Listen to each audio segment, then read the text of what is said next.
এ নবী পাকের উম্মত উম্মতিরা, এ নবী পাকে দেওয়ানারা, কিতাবের মধ্যে এসে আমার আল্লাহ তাআলা কিতাবে কোরআনে জানিয়ে দিলেন, ইয়া আইয়ুহাল্লাযীনা আমানু তুবু ইলাল্লাহি।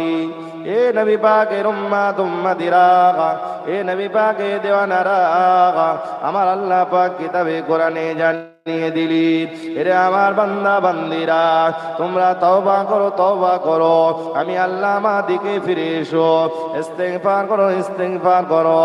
এ নবী পাকের উম্মত উম্মতিরা, আমি আপনি যদি তওবা করে নি, আমি আপনি যদি ইস্তিগফার করে নি, আমার আপনার তামাম জিন্দেগি জীবনের গোনা খাতাগুলোকে আমার আল্লাহ তাআলা এই ইস্তিগফারের বিনিময়ে ক্ষমা করে দিবেন। বলুন সুবহানাল্লাহ, আরো মহব্বত করে বলুন সুবহানাল্লাহ। এ নবী পাকের উম্মত উম্মতিরা, এ নবী পাকের দেওয়ানারা, আমি আপনি তওবা করি, ইস্তিগফার পড়ি, তওবা আস্তাগফিরুল্লাহ রাব্বি মিন কুল্লি যামবি ওয়া আতুবু ইলাইহি। এই তওবা পড়ি, এটা তো শুধুমাত্র একটি আরবি বাক্য বলা যায়। এ নবী পাকের উম্মত উম্মতিরা, যদি অর্থ জেনে বুঝে পড়তে পারেন, নিশ্চয় আমার আপনার মালিক খালিক এই তওবাকেও আমার আপনার পক্ষ থেকে কবুল ও মঞ্জুর করে নেবে। আর একটু মহব্বত করে বলুন সুবহানাল্লাহ। এ নবী পাকের উম্মত উম্মতিরা, এ নবী পাকের দেওয়ানারা, আমার আল্লাহ এত বড় রহমান, এত বড় রহিম, এত বড় গফফার, এত বড় গফুর। আল্লাহ পাক রব্বুল আলামিন বান্দা বান্দীদের জন্য রহমতের দরজা খুলে রেখে দিয়েছি। এরে আমার বান্দা গুনাহ করেছিস, এরে আমার বান্দা ভুল করেছিস, ফিরে আয়, তওবা করে ফিরে আয়, ইস্তিগফার করে ফিরে আয়। আমার আল্লাহ তাআলা বান্দা বান্দীদের উপরে রাজি খুশি হয়ে ক্ষমা করে দেন। বলুন সুবহানাল্লাহ। এ নবী পাকের উম্মত উম্মতিরা, আমার আপনার নবী তার নবী নূর নবী হাবিবুল্লাহ পাক জবানে জানিয়ে দিলেন, কুল্লু বানি আদম খাত্তাউন ওয়া খায়রুল খাত্তাইনা তাওয়াবুন। আল্লাহ নবী আমার জানিয়ে দিলেন, সমস্ত বানি আদম ভুলের মধ্যে জড়িত, সমস্ত বানি আদম গুনাহগার, খাতাকার, সিয়াকার, তবে তাদের মধ্যে উত্তম হলো যে কিনা তওবাকারী, তওবাকারী। বলুন সুবহানাল্লাহ। এ নবী পাকের উম্মত উম্মতিরা, এ নবী পাকের দেওয়ানারা, সমাজের মাটিতে দেখা যায় কোন কোন মানুষ এমন থাকে, এমন তরুণ যুবক থাকে যে গুনাহ করে, আবার নামাজ পড়তে যায়, তার জীবনে কিছু ভুল ত্রুটি আছে, সে মসজিদে নামাজ আদায় করতে যায়, মাথায় টুপিটা দিয়ে, গায়ে পাঞ্জাবি লাগিয়ে সে যখন নামাজ পড়তে যায়, তার বন্ধু বান্ধব থেকে শুরু করি পরিবারের অনেক সদস্য তাকে আক্রমণ করে এই ভাষা দিয়ে, যে তুই নামাজ পড়িস কি কাজে লাগবি? বলে না, বলে না, যে তোর নামাজ কি কাজে লাগবে? তুই তো এই অপরাধ করিস, তুই তো গুটকা খাস, সিগারেট খাস, গালি দিস, ইত্যাদি ইত্যাদি। এ মুসলমান, আমি জানতে চাই, যে ব্যক্তিটা গালি দিচ্ছে তো গালি দিয়ে যাচ্ছে, তার জবানে কখনো ইস্তিগফার পড়ে না, তার জবানে কখনো তাসবিহ পড়ে না, তার জবানে কখনো আল্লাহ বলে ডাকে না, তার জবানে কখনো কোরআন তেলাওয়াত করে না। আমি আপনার কাছে জানতে চাই, যে ব্যক্তিটা গুনাহ করছে, গুনাহ করছে, গুনাহ করছে, গুনার সাগরে হাবুডুবু খেতে লেগেছি, আর একজন ব্যক্তি গুনাহ করছে বটে, কিন্তু সাঁতার দিয়ে দিয়ে ওই গুনার সাগর থেকে কিনারার দিকে ওঠার চেষ্টা করছি, এই দুজনের মধ্যে উত্তম কে বলুন? যিনি অন্তত সাঁতার দিয়ে কিনারায় আসার চেষ্টা করছে সেই তো উত্তম, ও বাঁচতে পারবে। আর যে সাঁতারই জানে না, যে কিনারায় আসার চেষ্টাও করে না, সে তো একটা দিন এমন সময় দেখা যাবে গুনার সাগরে হাবুডুবু খেতে খেতে দম আটকে মারা যাবে। আমার আপনার নবী তো এমনি বলেনি যে উত্তম গুনাহগার, কি বলেছে? উত্তম গুনাহগার সকলে, কিন্তু তাদের মধ্যে উত্তম যে তওবাকারী। বলুন সুবহানাল্লাহ। এ নবী পাকের উম্মত উম্মতিরা, এ নবী পাকের দেওয়ানারা, এ নবী পাকের উম্মত উম্মতিরা, আল্লাহ নবী আমার জানিয়ে দিলেন, হাদিস পাকের মধ্যে এসেছে, একজন মুসাফির ব্যক্তি সফরে বেরিয়েছেন, সাওয়া নিয়ে বেরিয়ে পড়েছি। বর্তমান 2025 সালের মতো এমন যানবাহন ছিল না। আজ থেকে কম বেশি 1000 বছর আগে সেই পিরিয়ডে তো এমন যানবাহন ছিল না, দ্রুতগামী এমন বাহন ছিল না। নবী পাকের উম্মাতিরা সে পিরিয়ডে ঘোড়ার উপরে সাওয়ার করি, উটের উপরে সাওয়ার হয়ে খাদ্যদ্রব্য নিয়ে, পোশাক আশাক নিয়ে এক দেশ থেকে আরেক দেশে সফর করতে হতো। লম্বা একটা সময় লেগে যেত। নবী পাকের উম্মাতিরা কিতাবের মধ্যে এসে আমার আপনার নবী জানিয়ে দেন, আল্লাহ নবী বলেন, এক ব্যক্তি সফর করাকালীন একটা জায়গাতে ক্লান্ত হয়ে গাছের নিচে সাওয়ারিটা রেখে, যে সাওয়ারির উপরে পানি আছে, খাদ্য আছে, পোশাক আশাক আছে, এমন সময় দেখা যায় ওই ব্যক্তিটা ওই গাছের নিচে ক্লান্ত অবস্থাতে ঘুমিয়ে পড়েছে। আর ঘুম ভাঙার পরে দেখি সেই সাওয়ারিটা ওখানে নাই, খাদ্য নাই, বস্ত্র নাই, সাওয়ারি নাই, কোথায় যাবে অচেনা একটা রাস্তা, যেখান থেকে বাড়িও ফিরে আসা যাবে না আর সামনেও যাওয়া যাবে না, মৃত্যু নিশ্চিত হবে। ও ব্যক্তি মনে মনে সিদ্ধান্ত করে নেয়, না, যখন মৃত্যু আমার হবে, বাড়িতেও তো ফিরতে পারবো না, সামনেও তো যেতে পারবো না, তবে মৃত্যু হয় এই জায়গাতেই হোক। এই সিদ্ধান্ত নিয়ে সে ব্যক্তি আবার ঘুমিয়ে পড়লেন। এমন সময় দেখা যায় আমার আপনার নবী জানিয়ে দেন, ও আমার সাহাবীরা শোনো, ওই ব্যক্তি দ্বিতীয়বার পুনরায় ঘুমানোর পরে আবার যখন ঘুমটা ভেঙে গেছে, চোখটা খোলার পরে দেখে যে সে তার যে নিজস্ব সওয়ারি ছিল, ওই সওয়ারি তার পিঠেতে পানি আছে, খাদ্য আছে, পোশাক আশাক আছে। ওই ব্যক্তিটা কেমন খুশি হবে? সেই ব্যক্তিটা এত খুশি হয়ে গেছে, খুশিতে বাগে বাগ হয়ে আসমানের দিকে চেয়ে বলে, আনা রব্বুকা আনতা আবদি। বলুন নাউজুবিল্লাহ। এর মানে কি জানেন? আনা রব্বুকা মানে আমি তোমার প্রভু, আনতা আব্দি মানে তুমি আমার বান্দা। এ নবী পাকের উম্মাতিরা খুশিতে বাগে বাগ হয়ে বান্দায় কথা বলেছি আর শুকরিয়া করে। আমার নবী বলে, বান্দা তো আবেগ প্রবণ হয়ে কথা বলে দিয়েছে। আমরা অনেক ক্ষেত্রে আবেগী হয়ে অনেক বাই মিস্টেক অনেক ভুল কথা বলে ফেলি, যেটা বলতে চাইনি অনিচ্ছাপূর্বক বেরিয়ে যায় কি যায় না? তো ব্যক্তি আবেগে পড়ে কি বলছে হুঁশ নেই, হুঁশ হারিয়ে ফেলেছে। এক কথায় আমাদের সাদামাটা বাংলায় কি বলি আমরা? খুশিতে বাগে বাগ। আমার নবী বুঝিয়েছে, ও আমার সাহাবীরা রে, ওই ব্যক্তিটা যতটা খুশি হয়েছে যে তার হারানো সওয়ারি পেয়ে গেছে, খাদ্য পেয়ে গেছে, পানি পেয়ে গেছে, সে যেন পুনরায় একটা জীবন ফিরে পেয়েছে। কথা ঠিক না? মাঝে মাঝে ঘুমিয়ে স্বপ্ন দেখেন, মারা গেছি, জীবন শেষ হয়ে গেছে, কবরে চলে গেছি। আর যখন ঘুমটা ভেঙে যায় তখন মনে হয় না, আমি তো মারা যাইনি, আমি তো আমার বিছানায় শুয়ে আছি, আমার বাড়িতে আমি আছি, আমার বিবি আছে, বাচ্চা আছে, সব বজায় আছে। হয় না? এ নবী পাকের উম্মাতিরা, এ নবী পাকের দেওয়ানারা, কিতাবের মধ্যে আমার আপনার নবী বলেন, ও আমার সাহাবীরা রে, ওই ব্যক্তি যতটা খুশি হয়েছে, যতটা খুশিতে বাগে বাগ হয়ে গেছে, তার হারানো জিনিস ফিরে পেয়ে যতটা খুশি হয়েছে, আমার আল্লাহ তাআলা বান্দা বান্দীদেরকে এতটা ভালোবাসে, বান্দা বান্দীদেরকে এতটা মহাব্বত করে। কোন বান্দা গোনা করতে যখন নিজের জীবনে গোনার বোঝা মাথায় নিয়ে, গোনায় ভরা জীবন নিয়ে যখন গোনার সাগরে হাবুডুবু খেতে যখন বলি, আস্তাগফিরুল্লাহ রাব্বি, আয় আমার মাওলা, আয় আমার পারওয়ারদিগার, আমি ভুল করেছি, অন্যায় করেছি, অপরাধ করেছি, আমি আপনার কাছে ফিরে এসেছি। আল্লাহ, আপনি আমাকে ক্ষমা করে দিন, আপনি আমাকে মাফ করে দিন। আমার আল্লাহ এত খুশি হয়ে যায়। ও আমার সাহাবীরা রে, শোনো, ওই ব্যক্তি, যে ব্যক্তি হারানো সওয়ারি, খাদ্য দ্রব্য, পোশাক আশাক ফিরে পেয়ে যতটা খুশি হয়েছি, তার চেয়ে বেশি গুণে আমার আল্লাহ তওবাকারী বান্দাকে কাছে পেয়ে খুশি হয়ে যায়। আরো জোরে বলুন সুবহানাল্লাহ। তাহলে তওবা যদি আমি আপনি করে নিই, তওবার বিনিময়ে আল্লাহ এতটা খুশি হন। আপনার জীবনে কতটা গুনাহ হয়েছে বলেন, কতটা গুনাহ হতে পারে?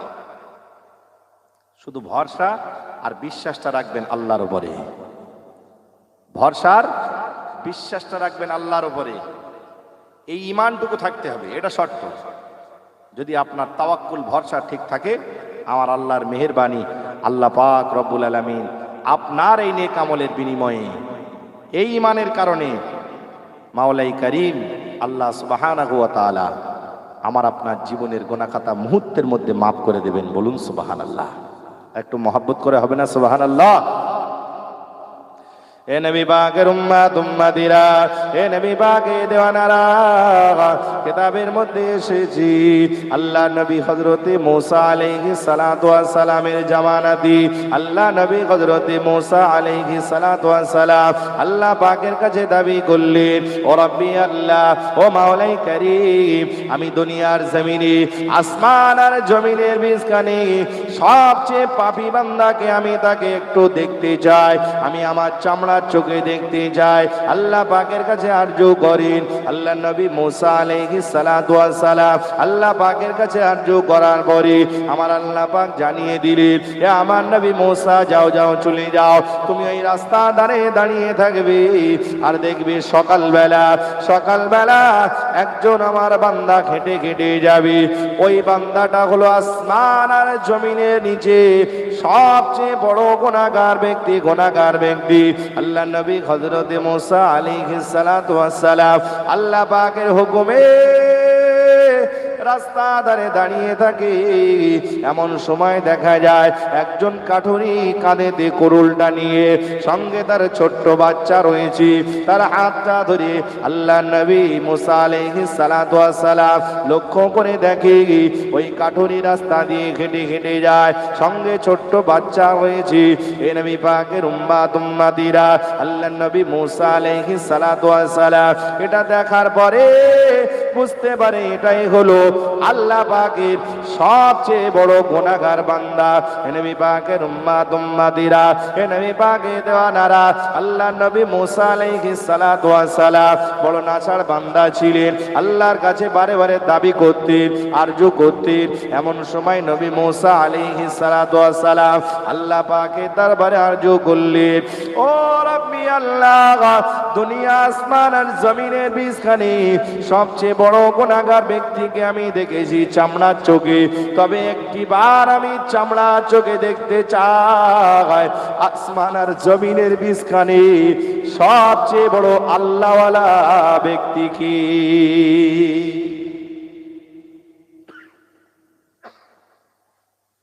সবচেয়ে বড় নেককার কে? আমি নবী মুসা একবার আমার চামড়ার চোখে দেখতে চাই।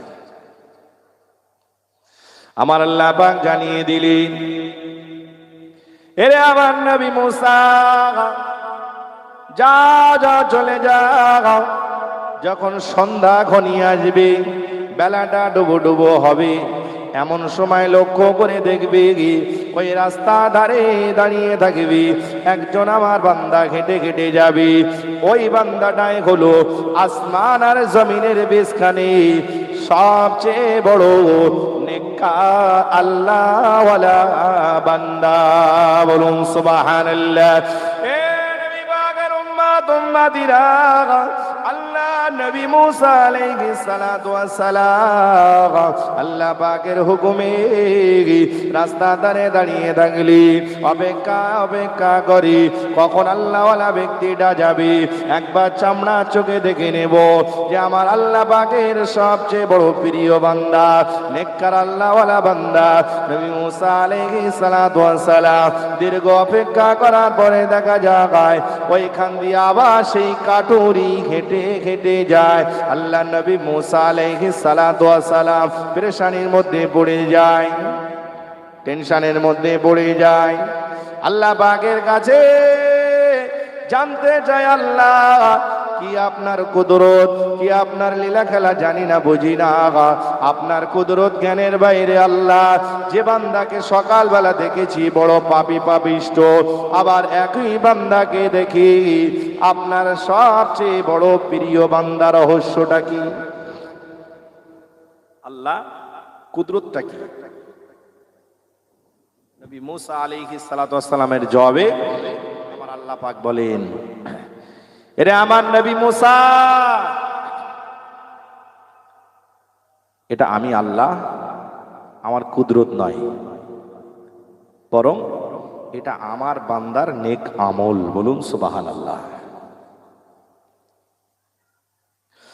এ নবী পাকের উম্মাত উম্মাদিরা, এ নবী পাকে দেওয়ানারা, কিতাবের মধ্যে এসেছি আমার আল্লাহ পাক নবী মুসা আলাইহিস সালাতু ওয়াস সালামকে লক্ষ্য করে বলেন, এ আমার নবী মুসা, শোনো শোনো, সকালবেলা যখন দেখেছো যে কাঠুরি এখান থেকে হেঁটে হেঁটে গেছে, নিশ্চয়ই সে সবচেয়ে বড় গুনাহগার পাপী পাপিষ্ট ছিল। আবার যখন সন্ধ্যাবেলা দেখেছো এখান থেকে কাঠুরি হেঁটে হেঁটে গেছে, তখন আমার বান্দা সবচেয়ে বড় নেককার ছিল। কারণ তার জীবনে একটা আমলে আমি আল্লাহ এত খুশি হয়ে গেছি, এত রাজি হয়ে গেছি যে আমার বান্দার জীবনের সমস্ত পাপগুলো মুহূর্তের মধ্যে ক্ষমা করে দিয়েছি। আরো জোরে বলুন সুবহানাল্লাহ। আল্লাহ নবী মুসা আলাইহিস সালাতু ওয়াস সালাম জানতে চায় আল্লাহ এর রহস্যটা কি, কুদরতটা কি জানতে চায়। আমার আল্লাহ পাক ওই সময় বলি, ও আমার নবী মুসা, শোনো শোনো, ও আমার নবী মুসা শোনো, আমার বান্দা সকালবেলা যখন হেঁটে যায় তখন সবচেয়ে বড় পাপিষ্ট ছিল। যখন হাঁটতে হাঁটতে জঙ্গলের মধ্যে পৌঁছে যায়, তার ছোট্ট বাচ্চা, ছোট্ট শিশু তখন তাকে প্রশ্ন করে, আব্বা জান, আব্বা জান, এত বড় জঙ্গল, এত বড় জঙ্গল আমি জীবনে কখনো দেখি নাই। আমি আপনার কাছে জানতে চাই, এত বড় জঙ্গল, এই জঙ্গলের থেকে বড় কিছু দুনিয়াতে আছে কি? তখন আমার বান্দা তার বেটাকে লক্ষ্য করে বলে, ও আমার বেটা, শোনো শোনো, এই যে দেখতে পাচ্ছ এত বড় জঙ্গল, এত বড় জঙ্গল, এই জঙ্গলের চেয়ে বড় যদি কিছু থেকে থাকে সেটা আল্লাহর সৃষ্টি, আল্লাহ পাকের সৃষ্টি পাহাড়। বলুন সুবহানাল্লাহ। আরো জোরে বলুন সুবহানাল্লাহ। এ নবী পাকের উম্মাত উম্মাদিরা, এ নবী পাকের দেওয়ানারা, কিতাবের মধ্যে এসেছে আল্লাহ নবী মুসা আলাইহিস সালাতু ওয়াস সালামকে লক্ষ্য করে বলেন, আমার আল্লাহ বলেন, ও আমার নবী মুসা, শোনো শোনো, আমার বান্দা কি?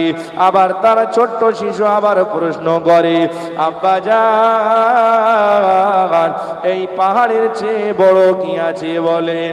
ও সময় আমার বান্দা তার বেটাকে লক্ষ্য করে বলে, ও আমার বেটা রে, শোনো শোনো, আল্লাহর সৃষ্টি পাহাড়ের চেয়ে বেশি বড় যদি কিছু থাকে সেটা হলো আল্লাহ পাকের সৃষ্টি আসমান। বলুন সুবহানাল্লাহ। ছোট্ট বাচ্চা, তার মনে প্রশ্ন জাগে, একের পর এক প্রশ্ন করছে, আর বান্দা উত্তর দিয়ে যায়, আমার আল্লাহ এই চিত্র দেখছেন। আল্লাহ তো হাজির নাজির নাকি? আল্লাহ হাজির নাজির, সর্ব জায়গাতে হাজির, সবকিছু শুনছেন, সবকিছু দেখছেন। এ নবী পাকের উম্মাত উম্মাদিরা, এ নবী পাকে দেওয়ানারা, কিতাবের মধ্যে এসেছে আমার আল্লাহ ও সময় বলি, ও আমার নবী মুসা রে, শোনো শোনো, আমার বান্দা। এই জবাব দেওয়ার পরে তার ছোট্ট বাচ্চা আবার প্রশ্ন করে, ও আমার আব্বা জান, এই পাহাড়ের চেয়ে, আসমানের চেয়ে আর কি বড় হতে পারে? আমার বান্দা অসময় লক্ষ্য করে বলে, তার সন্তানকে লক্ষ্য করে বলে, ও আমার বেটারে, ওই আসমানের চেয়ে বড় যদি কিছু থেকে থাকি সেটা অন্য কিছু নয়, অন্য কিছু নয়, সেটা আমার আল্লাহ পাকের রহমত। আরো জোরে বলুন সুবহানাল্লাহ। আমার নবী মুসা, আমার আমার বান্দার এই আকীদা, আমার বান্দার এই বিশ্বাস, আমার বান্দার এই ঈমান নিয়ে আমি আল্লাহ এত খুশি এত রাজি হয়ে গেছি যে আমি আল্লাহর থাকতে পারি নাই, আমার রহমতের জোশ লেগে গেছে। আমি আল্লাহ খুশি হয়ে রাজি হয়ে তৎক্ষণাৎ আমার পাপিষ্ট বান্দার জিন্দেগি জীবনের যত গুনাহ ছিল মুহূর্তের মধ্যে ক্ষমা করে দিয়েছি। আরো জোরে বলুন সুবহানাল্লাহ। নবী মুসা, তুমি যেটা দেখেছো ঠিক দেখেছো, সকালে পাপিষ্ট ছিল, সন্ধ্যাতে মোকাম্মাল ইমানদার হয়ে গেছে, নেককার হয়ে গেছে। একটা জলসা মাহফিলে বসেছেন, একটা রাত যদি কবুল হয়ে যায়, একটা ঘন্টা যদি কবুল হয়ে যায়, একটা নসিহাত যদি কবুল হয়ে যায়, নিয়ত যদি খাঁটি করতে পারেন, মুহূর্তের মধ্যে আমার আল্লাহ আমার আপনার জীবন বদলে দিতে পারেন। বলুন সুবহানাল্লাহ। আর আল্লাহর বদল কিভাবে? জীবনে গোনা ছিল, শুধু গোনাটা মাফ করে দেবেন তা নয়, বরং আল্লাহ নিজে ওয়াদা করেছে। এ নবী পাকের উম্মত উম্মতিরা, এ নবী পাকের দেওয়ানারা, আমার আল্লাহ পাক আমার আপনার জীবনের গুনাহ খাতাকে মাফ করে দেবেন। শুধু তাই নয়, বান্দা যদি আল্লাহর কাছে তওবা করে নেয়, ইস্তেগফার করে নেয়, আল্লাহ যদি একবার রাজি হয়ে যায়, আল্লাহ যদি খুশি হয়ে যায়, বান্দার জীবনের গুনাহ খাতা তো মাফ করবেন। সাথে সাথে বান্দার জীবনে যতটা পাপ ছিল সেটার পরিবর্তে ততটা নেকি বান্দার নামায় আমলে যোগ করে দেয়। যতটা পাপ ততটা নেকি। শুধু ইস্তেগফারটা একবার দিল থেকে করতে হবে, অন্তর থেকে করতে হবে। ইস্তেগফারের 3টি শর্ত রয়েছে, 3টি শর্ত। নাম্বার 1, অনুতপ্ত হওয়া, দুঃখিত হওয়া। একটা অন্যায় করার ইচ্ছা ছিল না, শয়তানি ওয়াসওয়াসায় করে ফেলেছেন, আস্তাগফিরুল্লাহ রাব্বি, আফসোস করছেন, আক্ষেপের সঙ্গে চোখের পানি ফেলে আল্লাহর কাছে ইস্তেগফার করছেন, আল্লাহ জীবনের গুনাহ মাফ করে দেন, আল্লাহ অন্যায় করেছি, অপরাধ করেছি। যদি এটা করতে পারেন, আমার আল্লাহর মেহেরবানি, আল্লাহর রহমত আমার আপনার উপরে বৃষ্টির ন্যায় আসমান থেকে ঝরে ঝরে পড়বে। বলুন সুবহানাল্লাহ। আল্লাহ যদি একবার রাজি হয়ে যায়, খুশি হয়ে যায়, ক্ষমা করে দেবেন। তাহলে নাম্বার 1 অনুতপ্ত হওয়া। নাম্বার 2 সেই অন্যায় অপরাধ জীবন থেকে ত্যাগ করে দেওয়া, সেই অপরাধের জগৎ থেকে সরে আসা। নাম্বার 3 প্রতিজ্ঞাবদ্ধ হওয়া, যতদিন বাঁচবেন ওই অপরাধ আর করবেন না।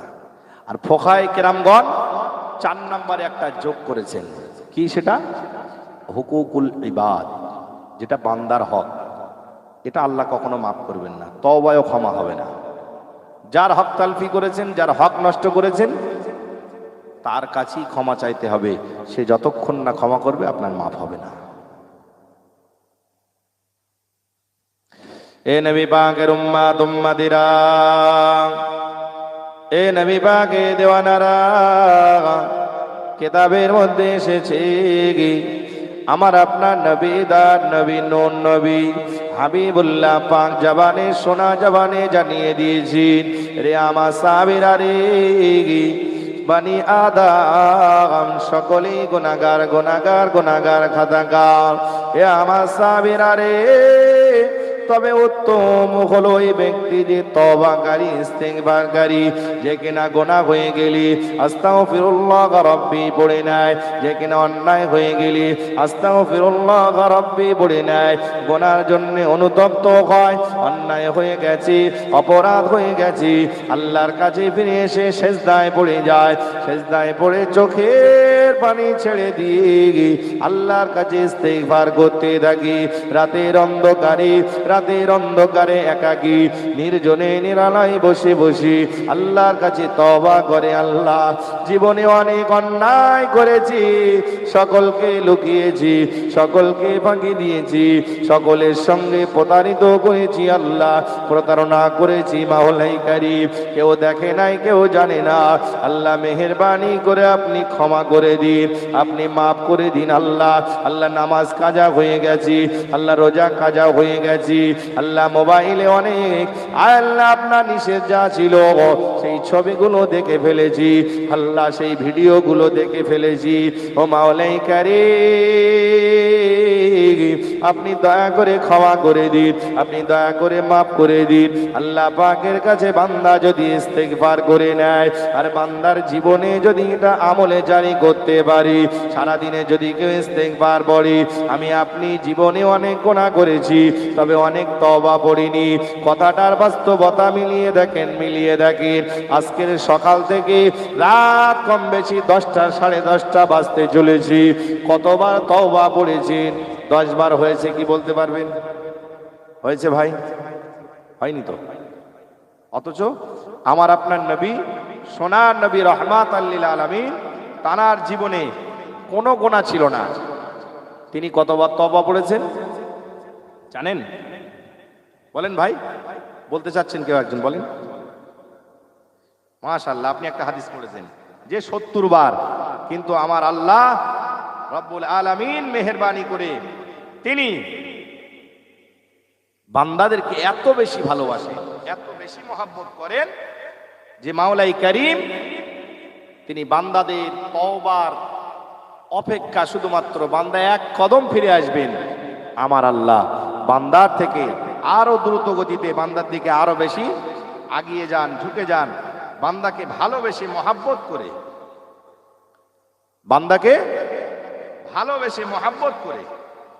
ফলে আমি আপনি যদি আমাদের জীবনের গুনাহ খাতার কথা স্মরণ করে একবার ইস্তেগফার পড়ে নিই, আল্লাহ সুবহানাহু ওয়া তাআলা খুশি হয়ে আমাদের জীবনের গুনাহ খাতা মাফ করবেন, ক্ষমা করে দেবেন। আমার আপনার নবীর জীবনে কোনো গুনাহ ছিল না, তারপরেও আমার আল্লাহ রব্বুল আলামিন হাবিবকে নিষ্পাপ বানিয়েছেন। আর নবী আমার আল্লাহকে রাজি করার জন্যে, খুশি করার জন্যে তিনি সারাদিনে 100 বার ইস্তেগফার পড়েছেন। বলুন সুবহানাল্লাহ। কতবার বললাম? 100 বার। আর আমার আপনার সকাল থেকে এ পর্যন্ত এখনো 10 বার হয়নি। এ নবী পাকের উম্মত উম্মতিরা, এ নবী পাকের দেওয়ানারা, কিতাবের মধ্যে এসেছে আমার আপনার নবী, নূর নবী, দান নবী, সোনার নবী আমার কখনো 100 বার তওবা পড়েছি। আমি আপনি তওবাটা কিভাবে পড়বো? তওবা পড়লে ফায়দা কি আছে, ফজিলত কি আছে? কিতাবের মধ্যে এসেছে, আল্লাহ নবী, দান নবী, নূর নবী জানিয়েছি, এরে আমার উম্মত উম্মতিরা, তোমরা যদি ইস্তেগফার পড়তে পারো আল্লাহ জীবনের গুনাহ মাফ করে দেবে। যদি ইস্তেগফার পড়তে পারো আল্লাহ জীবনের গুনাহ ক্ষমা করে দেবে। শুধু তাই নয়, রুজির প্রয়োজন আছে, টাকার প্রয়োজন আছে, অভাব অনটন আছে, অসুস্থতা আছে, রোগ শোক বিমার আমার আছে, কন্যা দায় হয়ে আছে, ঋণগ্রস্ত হয়ে আছে, এ নবী পাকের উম্মত উম্মতিরা, সব রোগের একটাই ঔষধ ইস্তেগফার। বলুন সুবহানাল্লাহ। যদি জীবনে আমলটা করতে পারি, আস্তাগফিরুল্লাহ রাব্বি, আস্তাগফিরুল্লাহ রাব্বি, আপনার ঋণগ্রস্ত হয়ে গেছেন, ঋণ পরিশোধ করতে পারছেন না, আপনি আমলটা করুন, সারা দিনে কমপক্ষে 100 বার পড়ুন, 5 ওয়াক্ত নামাজ পড়েন, প্রতিটা নামাজের পরে 20 বার করে পড়েন, দেখবেন 100 বার হয়ে গেছে। টাইমটা খুব বেশি লাগবে না, কিন্তু এই আমলের বিনিময়ে আমার আপনার জীবনটা বদলে যাবে। বলুন সুবহানাল্লাহ। এ নবী পাকের দেওয়ানারা, কিতাবের মধ্যে এসেছে আহমদ ইবনে হাম্বল রাহমাতুল্লাহ আলাইহি একজন মস্ত বড় আল্লাহওয়ালা বান্দা, মস্ত বড় জামানার ইমাম, যিনি মস্ত বড় ফাকিহ, তিনি ফিকহের কিতাব লিখেছেন। রাত জেগে জেগে তিনি কিতাব লিখেছেন, কিতাব মুতালা করেছেন, তিনি দিনের প্রচার প্রসার করেছেন। এত বড় ইমাম, এত বড় ফাকিহ, কিতাবের মধ্যে এসেছে ইমাম আহমদ ইবনে হাম্বল রাহমাতুল্লাহ আলাইহি তিনি দাওয়াতে বেরিয়ে পড়েছে, সফরে বেরিয়ে পড়েছেন। সফর করতে করতে এমন এক জায়গাতে পৌঁছে গেছে যেখানে রাত হয়ে গেছে। শীতের দিনে আমি আপনি যেমন কিনা আরামের বিছানায় চলে যায়, লাইটটা অফ করে দিই, এমন সময় দেখা যায় ইমাম আহমদ ইবনে হাম্বল রাহমাতুল্লাহ আলাইহি ওই রাতের অন্ধকারে কোথায় যাবে, না আছে আশ্রয়, না আছে খাদ্য, না আছে পানি, কোথায় যাবে, কোথায় থাকবে। এমন সময় লক্ষ্য করে দেখি ওই ঘন অন্ধকারে রাস্তার ধারে একটি চায়ের দোকান আছে। চায়ের দোকান থাকে না আপনাদের এখানে, যেমন বিখ্যাত চায়ের দোকান, নাম কি? ফালতু চায়ের দোকান। এত মশহুর হয়ে গেছে যে দত্তপুকুর থেকে যদি লোকেশন দেওয়া হয় ওখান থেকে বলে দিচ্ছে ফালতু চায়ের দোকান কোথায়, মানে একেবারে বিখ্যাত। তো আহমদ ইবনে হাম্বল রাহমাতুল্লাহ আলাইহি তিনি আশ্রয় নেবেন কোথায়? তিনি দেখছেন ওই রাতের অন্ধকারে একটা চায়ের দোকান টিপ টিপ করে, যার আঁচটা, চুলোর আঁচটা জ্বলছে, আর দোকানদার যিনি একটি যুবক রুটি ছেঁকছে আছে।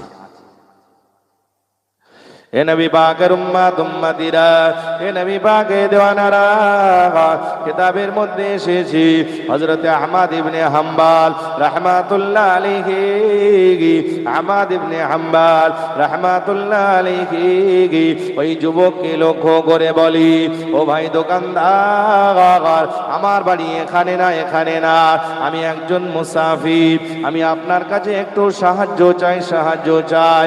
যদি আপনি আমাকে রাত্রে একটু আশ্রয় দেন, আপনার দোকানে একটু আশ্রয় দেন, তাহলে আমি উপকৃত হয়ে যাব। আমি মুসাফির মানুষ, আপনার জন্য দোয়া করব, আপনার জন্য দোয়া করব, আল্লাহ দোয়া কবুল করবে। এমন করে বলার পরে ওই নওজোয়ান তরুণ যুবক দোকানদারও সময় লক্ষ্য করে বলি, আপনি আমাকে আর কিছু বলতে হবে না, আপনার পরিচয় আমার জানা থাক বা না থাক, আপনি আমার মেহমান, আপনি আমার মেহমান, আপনি একজন ইমানদার ভাই, আপনি আমার ঘরে দি, আপনি আমার এই দোকানেতে আশ্রয় নেন, কোনো অসুবিধা নাই, কোনো অসুবিধা নাই। এমন সময় দেখা যায় ইমাম আহমদ ইবনে হাম্বল রাহমাতুল্লাহ আলাইহি ওই দোকানে আশ্রয় নেওয়ার পরে শীতের দিনে সকলে ঘুমিয়ে গেছি।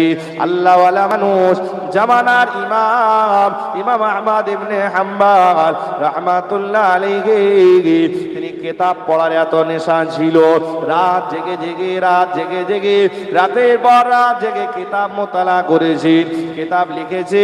আমার আপনার মতো হতভাগাদের কথা স্মরণ করি, কিভাবে ঈমানটা বাঁচানো যাবে, কিভাবে আখিরাত বাঁচানো যাবে, কিভাবে দুনিয়ার জীবন পরিচালনা করা যাবে, এ কথা চিন্তা করে অগণিত মুসান্নিফিন হযরতগণ তারা কিতাব লিখেছেন।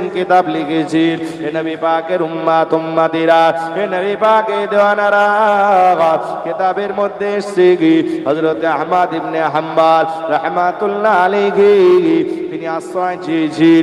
যুবক ভেবেছেন হয়তো ক্লান্ত শরীরে একটু ঘুমাবে, কিন্তু না, লক্ষ্য করে দেখেন ইমাম আহমদ ইবনে হাম্বল রাহমাতুল্লাহ আলাইহি ওই দোকানে বসে বসে ঝোলা থেকে একটি কিতাব বার করেছি। ওই টিপ টিপ করে আঁচের যে আলো আসে, ওই আলোতে তিনি কিতাব মোতালা করছি। আর আমাদের ঘরেতে লাইট একটা নয়, 3-4 রকম করে লাইট আছে আমাদের বাড়িতে। একটা বেড সুইচ, একটা মেন সুইচ, আবার একটা খাটের নিচে, খাটের উপরে, আবার মাঝে মাঝে ঝাড়বাতি, কত আলো রঙি রঙের, কিন্তু অভাব আমল। কোরআন শরীফগুলো ঝুল ময়লা ছেয়ে গেছে। শাবান মাসে ইমাম সাহেব যদি বাড়ি যায় তখন বোঝা যায় যে কোরআন শরীফ কোথায় আছে, খোঁজ হয়। মাঝে মাঝে এমনও দেখা যায় যে কোরআন শরীফে ছাতা পড়ে গেছে। আবার এই মুসলমান, এই অসীম সরকার যে কোরআনের বিরুদ্ধে এখন একটা কথা বলেছে, এতে এমন ভাবে গর্জে উঠবে মনে হবে কোরআন সব বুকের মধ্যে লাগিয়ে রেখেছে মুসলমান। এই শুকনো মহব্বত দেখিয়ে লাভ নেই। মহব্বত যদি দেখাতে হয়, অসীম সরকার যে কথা বলেছে তার প্রতিবাদে গর্জে উঠতে গেলে আমি মনে করি আপনাকে সর্বপ্রথম কোরআন পড়া শিখতে হবে। পারবেন? মুসলমান দাবি করছেন, কোরআন পড়তে পারেন না, মানে বোঝা তো দূরের কথা, কোরআন রিডিং পড়ার মতো ক্ষমতা এখনো হলো না। কি ধর্ম আপনি দেখাচ্ছেন, কি মহব্বত দেখাচ্ছেন ধর্মের প্রতি। আগে পড়ুন, বাচ্চাদেরকে পড়ার ব্যবস্থা করুন। ইংলিশ পড়াচ্ছেন, মাইনে হচ্ছে 3000 টাকা মাসে, সমস্যা নেই। চায়ের দোকানে, ওই ফালতু চায়ের দোকানে বসে ঠ্যাঙের ওপর ঠ্যাং দিয়ে বলছেন ছেলেটা পড়ছে মাসে 3000 টাকা করে মাইনে দিতে হয় টিউটারকে। এ বলছে 500 দিতে হয়, ও বলে 800 দিতে হয়, ও বলে 1000 দিতে হয়। আর যদি জিজ্ঞাসা করা হয়, বাবু কোরআন শরীফ পড়াই আপনাদের গ্রামের ইমাম সাহেব কত দেন? আচ্ছা কত আর দেবো, 50 টাকা করে মাসে। ফকির এখন ভিক্ষাও নিচ্ছে না, জানেন তো। আজকের এই নবিয়ানা স্টেজে বসে আছে একটা ছোট্ট বাচ্চা, আমি রেলগেটে আটকে গেছি, গাড়িতে বসে আছি, তো তখন ছোট্ট বাচ্চা এসছে সাহায্য নেওয়ার জন্য। আমার খুচরো মানি ব্যাগে যা ছিল 2 টাকার কয়েন দিতে গেছে, নেয়নি। তো বর্তমান সমাজে দেখা যাবে অনেক ফকিরকে আপনি 50 টাকা দিলেও নেবে না, 50 টাকা দিলেও নেবে না।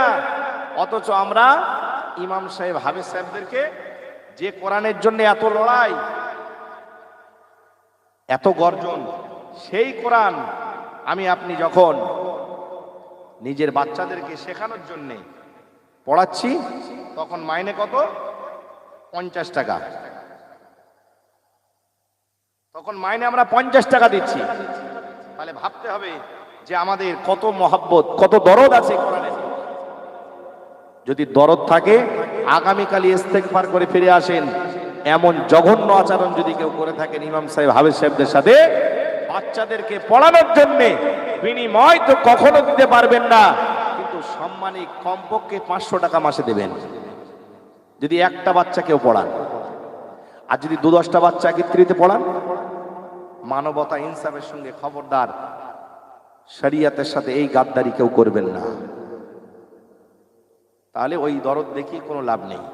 মসজিদের ইমামের মাইনে বাড়লে তখন আমাদের বুকে ব্যথা, মাদ্রাসার শিক্ষকের বেতন বাড়লে তখন বুকে ব্যথা, মুয়াজ্জিনের বেতন বাড়ালে তখন বুকে ব্যথা। আগে গোড়া ঠিক করুন। ভালো বেতন দেবেন, ভালো মুয়াজ্জিন পাবেন, ভালো বেতন দেবেন, ভালো ইমাম পাবেন।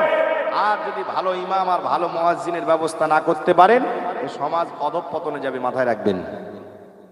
ফ্রিতে ভালো কিছু মেলে না, এটা আপনারাও জানেন। এ নবী পাকের উম্মত উম্মতিরা, এ নবী পাকের দেওয়ানারা, কিতাবের মধ্যে এসেছে হযরত আহমদ ইবনে হাম্বল রাহমাতুল্লাহ আলাইহি ওই রাতের বেলা রাত জেগে ওই নওজোয়ান তরুণ যুবকে দোকানে বসে বসে ওই আঁচের আগুনে যে আলো আসে, বাইরে আসে, ওই আলোতে তিনি কিনা কিতাব মোতালা করছি। এ নবী পাকের উম্মত উম্মতিরা, এ নবী পাকের দেওয়ানারা, এই চিত্র দেখে নওজোয়ান তরুণ যুবক অবাক হয়ে যায়। আমি কাকে আশ্রয় দিয়েছি আমি তো চিনতে পারিনি, তার পরিচয়টা কি জানা হলো না। তবে এমন একজন ব্যক্তি যে কিনা আমার আঁচের আগুনে কিতাব মোতালা করে, নিশ্চয় কোনো নেককার আল্লাহওয়ালা মানুষ হবে, নিশ্চয়ই কোনো আল্লাহওয়ালা মানুষই হবে, অন্য কেউ হতে পারে না। ইমাম আহমদ ইবনে হাম্বল রাহমাতুল্লাহ আলাইহি নিজের পরিচয়টা গোপন রেখেছেন, যুবকের সঙ্গে বলেননি যে তিনি জামানার ইমাম। এদিকে কিতাবের মধ্যে এসেছে ইমাম আহমদ ইবনে হাম্বল রাহমাতুল্লাহ আলাইহি তিনি লক্ষ্য করছেন যুবকের গতিবিধি, যুবক কি করে এটার দিকে তার নজর। এ নবী পাকের উম্মত উম্মতিরা, এ নবী পাকের দেওয়ানারা, ইমাম আহমদ ইবনে হাম্বল রাহমাতুল্লাহ আলাইহি নওজোয়ান তরুণ যুবকের দিকে লক্ষ্য আছে। ইমাম আহমদ ইবনে হাম্বল রাহমাতুল্লাহ আলাইহি তিনি বর্ণনা করেন, তিনি যুবকের দিকে লক্ষ্য করে দেখেন নওজোয়ান তরুণ যুবক ব্যক্তি যখন রুটিটা ছাকি তখন বলে আস্তাগফিরুল্লাহ রাব্বি, আবার যখন রুটিটা উঠিয়ে নেয় তখন বলে আস্তাগফিরুল্লাহ রাব্বি, আবার যখন আটা দিয়ে খামির করে তখন বলে আস্তাগফিরুল্লাহ রাব্বি। এভাবে যুবক যাই করি প্রতিটা কাজের শুরুতে আস্তাগফিরুল্লাহ রাব্বি আস্তাগফিরুল্লাহ রাব্বি পড়তে থাকি। ও সময় ইমাম আহমদ ইবনে হাম্বল রাহমাতুল্লাহ আলাইহি নওজোয়ান তরুণ যুবকের গতিবিধি লক্ষ্য করে জিজ্ঞাসা করি, ও নওজোয়ান তরুণ, ও যুবক বলো তোমাকে তো আমি লক্ষ্য করে দেখলাম তুমি রুটি ছাকতে গেছো তখন পড়েছো আস্তাগফিরুল্লাহ রাব্বি, আবার রুটিটা যখন উঠিয়ে নিয়েছো তখন পড়েছো আস্তাগফিরুল্লাহ রাব্বি, আবার যখন আছে আগুনটা লাগানোর জন্য মাঝে মাঝে জালটা নেড়ে দিয়েছো তখন পড়েছো আস্তাগফিরুল্লাহ রাব্বি। কারণটা কি বলো বলো, এতে তুমি কি ফায়দা পেয়েছো, এতে তুমি কি মজা পেয়েছো বলো বলো। ওই সময় নওজোয়ান তরুণ যুবক ব্যক্তি ইমাম আহমদ ইবনে হাম্বল রাহমাতুল্লাহ আলাইহি লক্ষ্য করে বলে, ও মুরব্বী শোনেন, আমি এমন কিছু ফায়দা পাইনি, তবে আমি আস্তাগফিরুল্লাহ রাব্বি এ আমলের বিনিময়ে আল্লাহ আমাকে মুস্তাজাবুদ দাওয়া নসিব করেছে। আরো জোরে বলুন সুবহানাল্লাহ। এ নবী পাকের উম্মত উম্মতিরা, এ নবী পাকের দেওয়ানারা, মুস্তাজাবুদ দাওয়া কাকে বলে জানেন? আল্লাহ নবী রাহমাতাল লিল আলামিন মিশকাত শরীফের হাদিসে এসেছে, নবী আমার বলেন লিকুল্লি নাবিয়্যিন দাওয়াতুন মুস্তাজাবাতুন ফাতাআজ্জালা লিকুল্লি নাবিয়্যিন দাওয়াতাহু ওয়া ইন্নী ইখতাবাতু দাওয়াতি শাফাআতান লিউম্মতি ইলা ইয়াউমিল কিয়ামাহ। এ নবী পাকের উম্মত উম্মতিরা, এ নবী পাকের দেওয়ানারা, আল্লাহ নবী আমার বলেন সমস্ত নবীদের জন্য আমার আল্লাহ একটি করে মুস্তাজাবুদ দাওয়া নির্ধারণ করে দিয়েছি। আর একটু জোরে হবে না সুবহানাল্লাহ? আমার আপনার নবী সোনার নবী জানান ফাতাআজ্জালা লিকুল্লি নাবিয়্যিন দাওয়াতাহু, সমস্ত নবীগণ সেই মুস্তাজাবুদ দাওয়া দ্রুত গতিতে সকলেই জলদি জলদি আল্লাহ পাকের কাছ থেকে চেয়ে নিয়েছি। ওয়া ইন্নী ইখতাবাতু দাওয়াতি শাফাআতাল লিউম্মতি ইলা ইয়াউমিল কিয়ামাহ। ও আমার সাহাবীরানি শোনো, শুধুমাত্র আমি নবী মুহাম্মদুর রাসূলুল্লাহ আমার উম্মতের ভালোবাসায়, আমার উম্মতের মায়ায়, ভালোবাসায়, মহাব্বতি আমার গুনাহগার উম্মত উম্মতের জন্য আমি রাসূলুল্লাহ এই মুস্তাজাবুদ দাওয়া ওয়া ইন্নী ইখতাবাতু দাওয়াতি এখনো জমা রেখেছি। আরো জোরে বলুন সুবহানাল্লাহ। হে নবী পাকের উম্মত উম্মতিরা, এ নবী পাকের দেওয়ানারা, মুস্তাজাবুদ দাওয়া কাকে বলে বুঝতে পেরেছি। যে দোয়া চাওয়া মাত্রই চাইতে দেরি হবে তো কবুল হতে দেরি হবে না। হে নবী পাকের উম্মত উম্মতিরা, হে নবী পাকের দেওয়ানারা, আমি আপনি কি জীবন গড়লাম, আমি আপনি কি জীবন বানালাম। ওই নওজোয়ান তরুণ যুবক বলি, ও আল্লাহওয়ালা ব্যক্তি, আমি কিছু পাই নাই, তবে আস্তাগফিরুল্লাহ রাব্বি এই আমলের বিনিময়ে আল্লাহ আমাকে মুস্তাজাবুদ দাওয়া নসিব করেছেন। বলুন সুবহানাল্লাহ।